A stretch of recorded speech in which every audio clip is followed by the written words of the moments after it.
welcome to Strange World, where the truth is often stranger than fiction. I'm your host, Mark Sargent, the creator of Flat Earth Clues, which propose that all of us are living inside a Truman Show enclosed structure, thousands of miles wide. Check it out at enclosedworld.com or just Google Flat Earth Clues. My wingman for the show normally would be Jonathan from Jersey, but unfortunately, he is currently embedded with a Russian infantry battalion in an undisclosed location, part of Operation Green Helmet? I don't know if that's right. We should confirm that. That's a strange name. Not sure what that's about.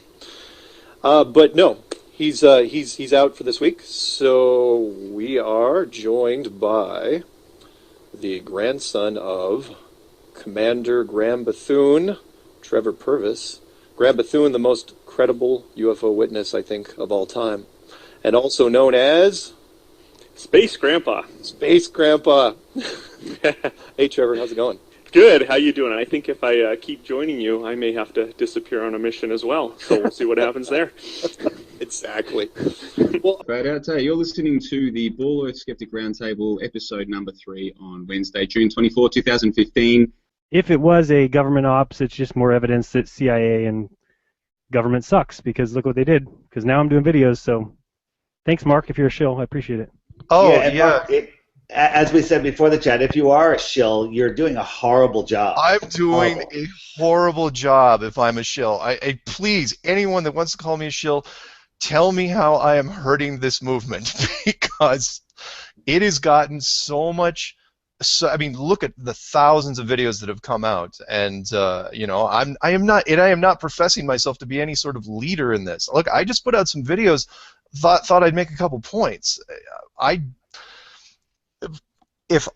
Let's put it this way: if I am a shill, then there's no reason for me to go after. Look, shills are pretty much under orders. You do not go after the U.S. government. You do not go after a very high-profile military wing known as NASA, which I firmly believe that you know. And I'll say this in the show on Saturday that I'm doing, and that is, look, I'll come out and say it. Look, NASA needs to be shut down. Anybody that's doing subcontractor work for these guys needs to get out of there. If you own stock in a public company that is tied to NASA, get out, because these guys have a shelf life at this point. They're not going to hold up. The internet hive mind, social media, and if they end up being the fall guy for this, great. I stated that in one of my videos. Look, they are the first people that are going to have to go down in a twisted pile of molten metal. I am going to spend all my efforts trying to dismantle NASA, because they're the gatekeepers for me. They're the ones that, if there's going to be a fall guy in this, it's going to be them. And they've made too many errors over the years, and I'm going to call them out on every one of them. So yeah, if I'm a shill, I should not be able to say that, and I am saying that. So please stop calling me a shill, and I have to blame Eric. I'm not going to pick on you too much, Eric, but you were the one that started this. Well, you know, I'll have to interject there. There are other reasons that people might suggest. I mean, people will say, well, sometimes a shill has to give good information, and they have to accidentally wake people up, but at the same time, they'll muddy the waters. For instance, if they give models that don't work, or if they give models that don't stand up to scrutiny, or if they throw in little things into their model that will turn people off instantly, such as if they start talking about the creators of the dome, or if they start talking about the moon, you know, their models for the moon not making sense. I mean, the idea is if some of the objections, Marker, is if your model doesn't stand up to proper scrutiny, then even though you're putting in some good info, maybe you're muddying the waters. What do you say to that? Well, and I completely understand. And I've also got I should probably address, it's like, look, I understand I've done a lot of interviews recently. And you also have to understand, I solicited none of these people. Every one of them called me, and they sort of fed off each other. You know, it was like, oh, well, if he's doing it, it was kind of like everyone was daring each other. Oh, I'm going to do an interview about flat Earth. But once the first few started doing it, it became fair game. But as far as what you're talking about with the model standpoint, I tried to remain as neutral and open-minded as possible. Again, not what a shill does. The hubcap model, notice I didn't say roulette table. The hubcap model is not that much different from the tabletop flat model. and not different enough to where if there's something wrong with that model, all of a sudden you have to throw flat Earth out the window. There's no way you're going to be able to do that. The moon, when where I say, look, there's a 3D structure, with the moon, something being overlaid on the top of it. If the difference between that and a 2D model, which Eric goes down, again, not much of a difference, which is why he and we still never had really a debate, because we're not debating over that many little, that many points that make any difference, regardless of what the model is, what exactly it looks like, and that's what this thing is really all about. Everyone's got to understand, the skeptics that are out there, that something's being hidden from us. The world is not what you think it is. It does not look what you think it is. Now, it may be ridiculous to use the words flat Earth. I completely agree, which is why I went with the enclosed world option. That is, look, if it's artificial, if this whole place was made, designed, then gravity is a mechanical process, and by that I mean, and I've said this in multiple interviews, and that is, from a design standpoint, it is a form of molecular magnetism, for lack of a better word, and that is, imagine a magnet that can grab anything. Instead of just metal, it can grab organics, clay, wood, sand. It makes no difference, and that is because really, what's the difference between molecular magnetism and what you call density? Is it really the same thing? I don't know. Gravity, even for mainstream science, is a tricky thing. I like to think it's a mechanical process, because then it can be adjusted like anything else. I don't think there's anything left to chance in this system. I think everything is controlled at one point or another. If you want to call it divine, if you want to call it advanced technology, it's one thing. But again, if it turns out to be just flat old density and there's something else behind it, yeah, great. But for me, it's mechanical. Okay. For me, I try to go, I try to break it down a little bit more, get more granular in, definition. But again, if people want to go with density, that's fine. Okay. I mean, if you're using the roulette table map, I mean, how does water curve? Oh, in that case, water always seems to be leveling out. Yeah, in that case, you would have to use mine, which is molecular, some sort of molecular magnetism, absolutely, because then you'd have to control the water on all sides. And again, the tabletop flat model works better with water. I'll be the first one to admit that. It's not the one I would use, just because I like the sunrise and sunsets, how they work on the roulette table a little better. I know people, because water flows downhill naturally, and it flows, you want to go with that because, well, we see it in nature. It's like, yeah, but maybe you could artificially control that. I believe it can. So, but again, if I am proven wrong in the end, it still does not change the fact that the ball model, the globe model, seems to be an endangered species at this point. And I know some people are going to go into the curvature, which I didn't. They're going to go into things about gravity, but it's like, look, people can do experiments all they want with curvature and gravity, and I have no problem with that. Unfortunately, for me, they weren't broad enough strokes to go to the lowest common denominator. There's people out there that, again, if once you say, oh yeah, by the way, the curvature is 8 inches per mile squared, they're just going to glaze over. There's some people who are going to get it. Some people, some smart people, are going to get that. But so at the first mile, is it 8 inches or is it 36 inches, or I can't remember what it was. I've heard a couple different things, so I don't know exactly. Yeah. Also, people I've heard say you don't start till the second mile. So if you're looking at 5 miles distance, you would actually take that 8 times 4 times 4, or 8 times 5 times 5. But it starts escalating pretty quickly. Yeah, it's a parabola, so it gets real steep real fast. Got it. The two big ones that I touched on that even now I've got to harp, because you can't debunk it. Again, that panel didn't touch it. The big one, the first big one, is the airline flights in the southern hemisphere, which is the debunking one that I got started on from that guy from Germany, because I looked at it and I was going, no, it can't be. And that is, there's the plane routes in the southern hemisphere, everything below the equator, so if you're the big ones, if you're flying from South America to Australia, are really up if you're looking at it from a globe standpoint. And that is, oh, hey, Jaredism just finally showed up. Nice to see you, Jared. So from a globe standpoint, if you're going from, for people that are hearing this for the first time, if you're going from like Sydney, Australia to Rio or Buenos Aires, it should be a straight shot across the South Pacific Ocean, and it never is. 95% of the flights in the southern hemisphere are connections, and they're bad connections. They're freaking way out of it. So instead of these big arcing triangles, they become really, really shallow dog legs, and the chances of that happening statistically are very, very remote.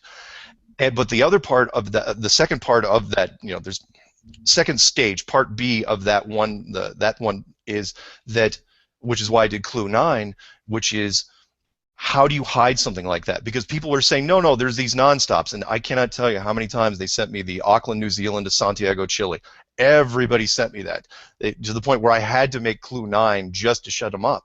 Which was, it's like, oh no, you can get a nonstop, and I go, okay, fine. And then when I started looking, and then I saw the flights being dropped off of GPS in the southern hemisphere, then I saw it. I was already hooked by that point, but then I said, oh, that's so clever, because what you're doing is you're hiding the routes, because that's the second part of this, and that is if you find a nonstop flight, you don't want to show them how that nonstop flight got from point A to point B, so you hide it. You disappear the flights. It doesn't happen in the Northern Hemisphere. GPS, an American military system called global positioning, should not lose flights anywhere, and it does. There's no coverage below the equator over the water. And when I've looked at the Sydney, Australia to Santiago flight, a Qantas flight, on a Flight Radar 24, it lists the flights that are currently in the air, and that specific Qantas flight was not listed, which was a very curious thing for me. Basically, Mark, you're saying that your three reasons for trying to argue for the spinning ball not working, the flight pass, the GPS, and Antarctica, just focusing on the flight pass there, if you or if someone that you trusted could take a direct flight from Sydney to Santiago, Chile, and the flight time fit in with the ball model but not in with the flat earth model, which suggests that Santiago and Sydney are much further apart. If the flight time fit in based on the plane and the maximum speed of the plane fit in only with the ball and not the flat earth model, would you have to revisit the flat earth model, or would you have a way of getting around that? No, I wouldn't. I wouldn't. There's nothing at this point that's going to make me really refute the flat earth model, and here's why. Which is, again, why I did Clue 9, which is because I get this question just about every week, and that is, look, you may be able to book the flight. And I know some people said, well, they're phantom flights, and you may not be able to do it. And I know that there's one of my videos, or one of the people that I subscribe to, he did a thing called Airline Routes Exposed, where even the nonstop flights, some of those take these weird little stops, these fuel stops. And technically, if you do a fuel stop and nobody gets on or gets off, it still counts as a nonstop. But I don't even pay attention to that. For me, it still comes down to the routes. And that is, fine, you may be able to get from point A to point B. You may be able to get on a plane in Santiago, Chile, and land in Auckland, New Zealand, or Sydney, Australia. But you cannot prove the route. That's my big hang-up. And that is because once you get over the water, deliberately, the plane immediately goes into estimated mode or approximated mode. It drops off the screen, and at that point, you have no idea. The plane could be going through a freaking wormhole, and you'd never know it because there's no way to prove it. There's no system in place. Even though it's supposed to be tracking it, it doesn't. Again, people have said, well, we should, get a fund. I think there's some fund me pages where, I don't know if you guys are one of the ones that are doing it. It's like, look, that you'll get on a plane, from Santiago to Auckland. It's like, no, don't waste your money, because you still, even if you're on that plane, you're not going to be able to prove how it goes there. Yeah, you may be able to take some snapshots out the window, but you're not going to know where you are. An ocean's an ocean. And, sure, but can't we do some basic mathematics? We can look at the maximum speed of the plane. We can look at the flight times. Then we can just do some basic elementary mathematics. If you've flown from Sydney to Santiago, Chile, just to take one example, and you've Yeah. done it in 11 hours or whatever the time is, if you can just time the amount of time, yes, you don't know exactly what route you've taken, but if it's a 10 or 11 hours, whatever the case may be, then we can do some basic maths, and it simply wouldn't work on the flat Earth map. I mean, unless you're going to try and say that maybe the plane is traveling well above its maximum speed or something. No, not at all. What I'm saying is that on a flat Earth map, the route that you would normally take, or over that ocean, the South Pacific Ocean, which you're supposed to be taking, that part of the map becomes stretched and much longer. Basically, the map is so wrong that the only way you can make that flight is you have to take a shortcut, a huge shortcut across oceans that you're not supposed to, bodies of water you're not supposed to go through, and land that you're not supposed to go through. And that accounts for the time that you're talking about. But you see what I mean? If we're on a ball, then I should be able to go sort of underneath the ball to get from Sydney to Santiago. If we're on a flat Earth map, I have to go right around. And even if it's a straight line, on the flat Earth model, like these southern hemisphere, just call it hemisphere, these southern hemisphere flights, the distance is simply much greater than it would be on a ball. So if we make it in the time that fits the ball, then it doesn't fit the flat Earth map, does it? Unless we're going much faster. Unless you're going much faster, or unless the distances are wrong. The problem is that even the AE map, we don't know, because remember, I treat the AE map, and I think Jeranism does too, as a literal thing, but we don't know the actual perspective as far as the distances between segments on the AE map, because we're treating it as literal, but nobody knows exactly what it looks like, which is, by the way, to digress real quick, on Jeranism's laser test that he's going to do, he's doing it from a purely tabletop flat model, where and that follows the Eric Dubé model as well, whereas I follow the flat and stationary Earth model from 1830 by Orlando Ferguson.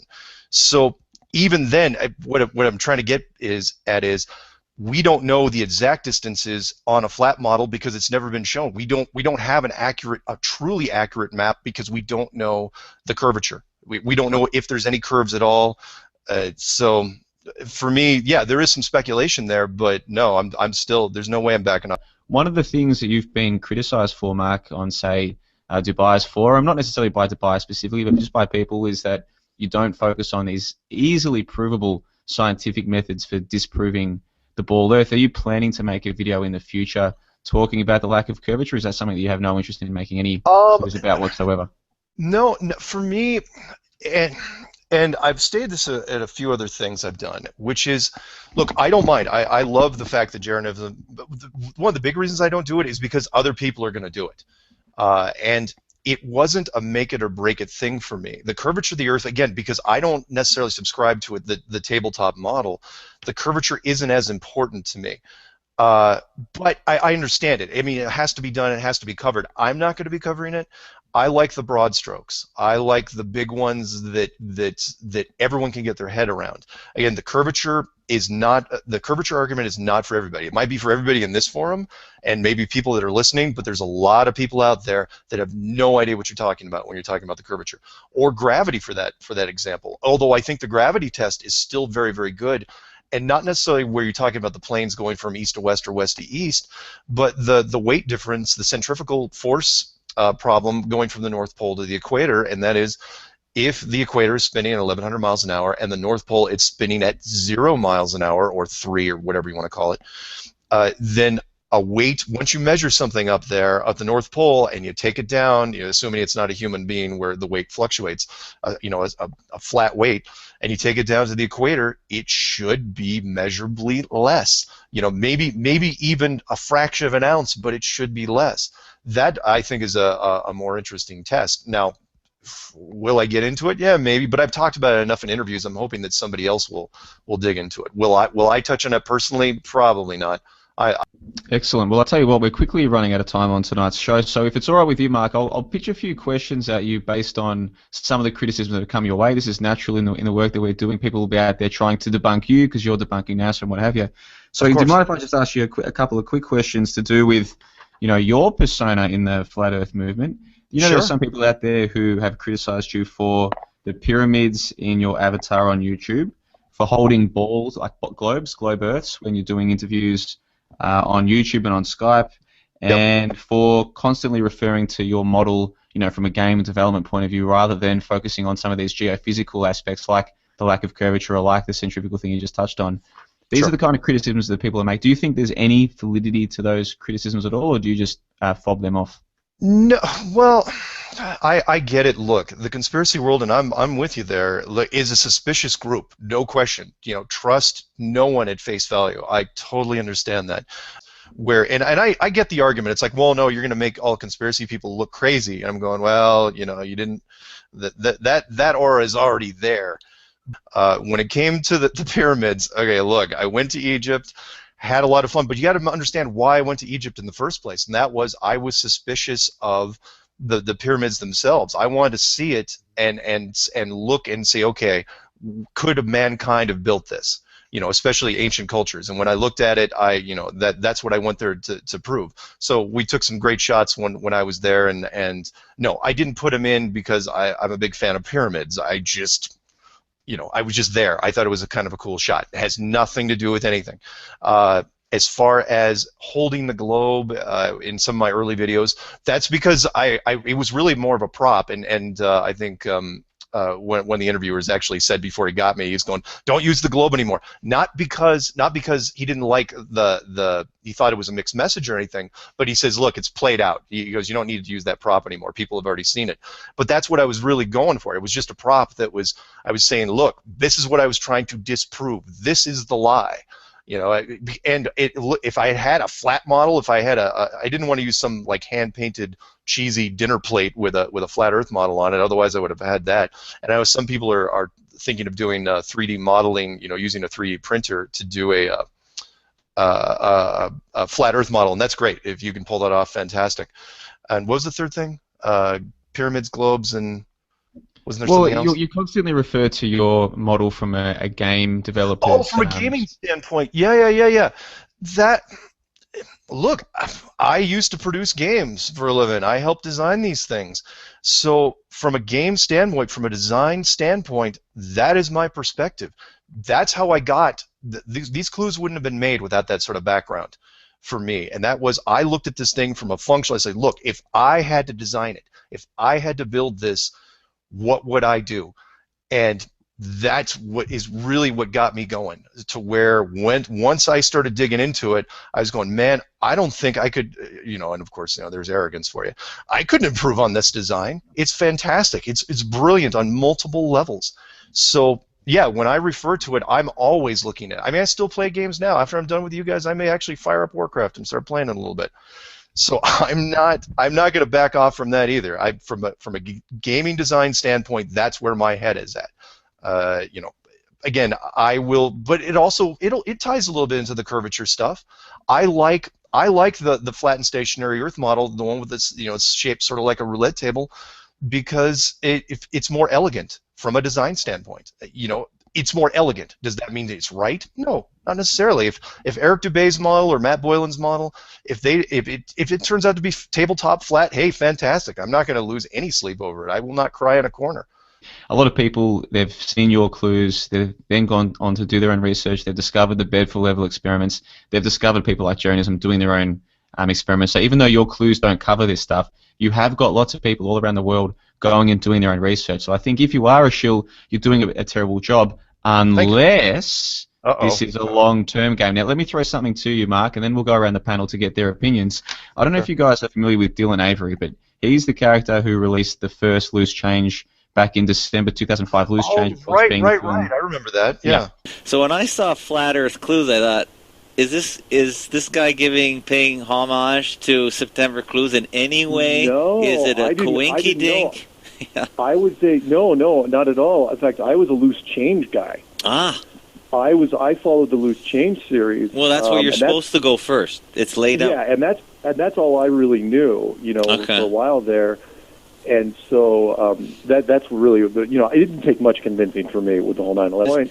And the Loose Change stuff almost didn't come out. Boeing threatened to sue the Loose Change guys on their first the first edition. I think that's I don't have much doubt at this point that that's all controlled opposition. I mean, after all, Vladimir Lenin said the best the only way to control the opposition is to lead it. I think that there's no doubt that it's part of all major media, military media psyop hoaxes, is they manage the opposition. So that was a controlled leak, just like when they release water from a dam, they don't just blow the dam up and let it flow out. It's released carefully to relieve any kind of tension, pressure, growing opposition. So forgive me, but that is why I'm skeptical about just about anything that comes out. So let me pitch something to you guys, and we'll go to you first, Mark. Basically, Dylan Avery released Loose Change, and he was the one that released the film, talking about missiles under the plane and really muddying the waters from the start. But where he really seemed to side with people was that now he says that he doesn't think Bush could plan a bowl of cereal, and he says that the conspiracy world is a dark, dangerous world, the world of conspiracy. It is easy to get sucked in and really hard to get back out. And so there's this notion out there now that Avery was right from the start meant to muddy the waters as best as he could, and then once he'd done that job, to then come out and say, no, the 9/11 conspiracy stuff, it's all crazy. Look at me, I was a leading conspiracy theorist. Now I've changed my mind. So anyone who's still in there, they've just been sucked in like I was. You can see where I'm going with this. So there's this idea that whether it's Mark Sargent or Eric Dubai or John LeBon or Jeranism or any of the people, and I don't mean to put myself in your category, but you get what I'm going with here. It could be any of this. There's this idea that someone will get a following and then all of a sudden flip and say, oh no, this was all just an academic experiment to see how gullible conspiracy theorists are. There's this idea that eventually someone's going to flip and make us all look silly as part of a long-term game. So I want to know, Mark, if you think that this is possible, that this program's already started, and if you can see this happening, and then we'll go through the round table and get people's opinions. Okay, it is possible, and that question has been posed to me before, although not in quite that way. I like the way you put it. And that is, look, could it happen? Yes. We're the smallest club in the world. Of all the conspiracies I wanted to join up on, because I didn't post any, I haven't posted anything on anything, not Apollo, not 9/11, not Pearl Harbor, not really much of anything. So, well, that's good, because now you're known as the flat Earth guy.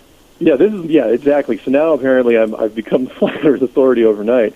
And I thought that Matt guy, and you put him in your video, the Matt NASA comedy guy.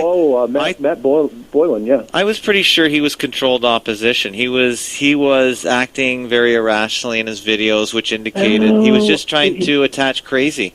I thought he was attaching crazy to the thought. I initially was suspect too, but I actually spoke with him, and did you? He called me. Yeah, did you? Because I reached out to him and he ignored me, which I guess is easy to do, but still. I think he's trying to build, and rightly so. He was looking for some sort of catalyst in this movement because he's never really backed away from it. Basically, the story. Do you know anything about that? His backstory on that one. No, I always thought he was controlled opposition. He's just spinning crazy to this whole idea. His original interview, in my opinion, is just brilliant, and it gets a lot of hits, on a lot of mirrors. This is where he's walking around on the earth. Oh yeah, again, he's a performance artist. Okay, and he's a stand-up comedian, and but he's in not 2 different funny. languages. Plus, he's French. Okay. Stuff like that. But it's a great interview. I highly recommend it. Well, I'm going to watch it. I got it queued up. It'll be on my next audio that I'm listening to. And I thought he was a goof, but you telling me that it's not a goof? No, he's not. He's not a goof. Unfortunately, he's a fault against himself in this case, because he's got that one interview which his girlfriend did, which is, again, I consider it just brilliant. But he's got so many other videos where he's doing, he's just going off on just tears, and it's tough. It's tough to listen to sometimes because, again, he's passionate. But that's the grounding one. You'll understand when you see it. It's that's where he gets, that's the fan base right there, from this sector is just particularly that one video. He's got some others, or I think he's been drinking a little bit, but yeah. Anyway, that's my take. As far as creating the dome, I didn't want to. You can't have it spread out forever when you're trying to explain it to people, because people they want some sort of compartmentalization. It's like, okay, they want the beginning and the end of the movie. They want some sort of space in between that they can get their head around. Yeah. So for me, it's like, okay, we'll start with the dome, and if it's bigger than that or if it's weirder than that, we can go from there. But does there have to be a dome, though? I don't even know if there has to be a dome. There doesn't have to be a dome, but it makes it easier if it is. What's it made of? And how much do the window cleaners get to clean it? I want that contract. Nice. And who's the maintenance crews? And, are they flying around in where's the rope? Spaceship? Where's the rope? No. Your arguments are very clear. They're very persuasive. And I have to admit, though, I did have sort of an unfair advantage there because I used to do classroom training for proprietary software. Okay. When I was doing stuff for time and attendance. I was going to ask, so you must have had all the software, slide presentation, syncing of the audio actually, to the... that stuff, I mean, I kind of pasted that together, but the whole concept of, because for years I would train people on, basically the basic, taking complex stuff and breaking it down to where they could really understand it, to where it would really drive home, and it didn't take very long. They wouldn't have these gaps where they'd fall asleep. And so when I was doing this, for whatever reason, it just came very, very naturally. And I was surprised again. The worst conspiracy of all time. And here I am now. Not only believing it but preaching it. So Rodney King, can't we all just get along? Right? Can't we just get along? I didn't. That's all I said. Yeah. And in that comment, I think I was the first one to ever mention your name. And just God. I know, my mistake. But I think taking into everything I knew about that forum and what they were kind of going for in those conversations, they weren't talking about you specifically, but there was a lot of shill talk, shill behavior this, shill behavior that. So I just said, I don't care who's a shill. I said, if Mark Sargent's a shill, so be it. His true colors will show. Well, then they popped in right after and said, hey, we agree with everything you said, except the part where you said we need to wait and see if Mark shows his true colors. Okay. That he's already shown them. He is a paid NASA shill. Oh yeah, this is. Oops. That was weird. As soon as you said that, my shelf almost fell over. Oh boy.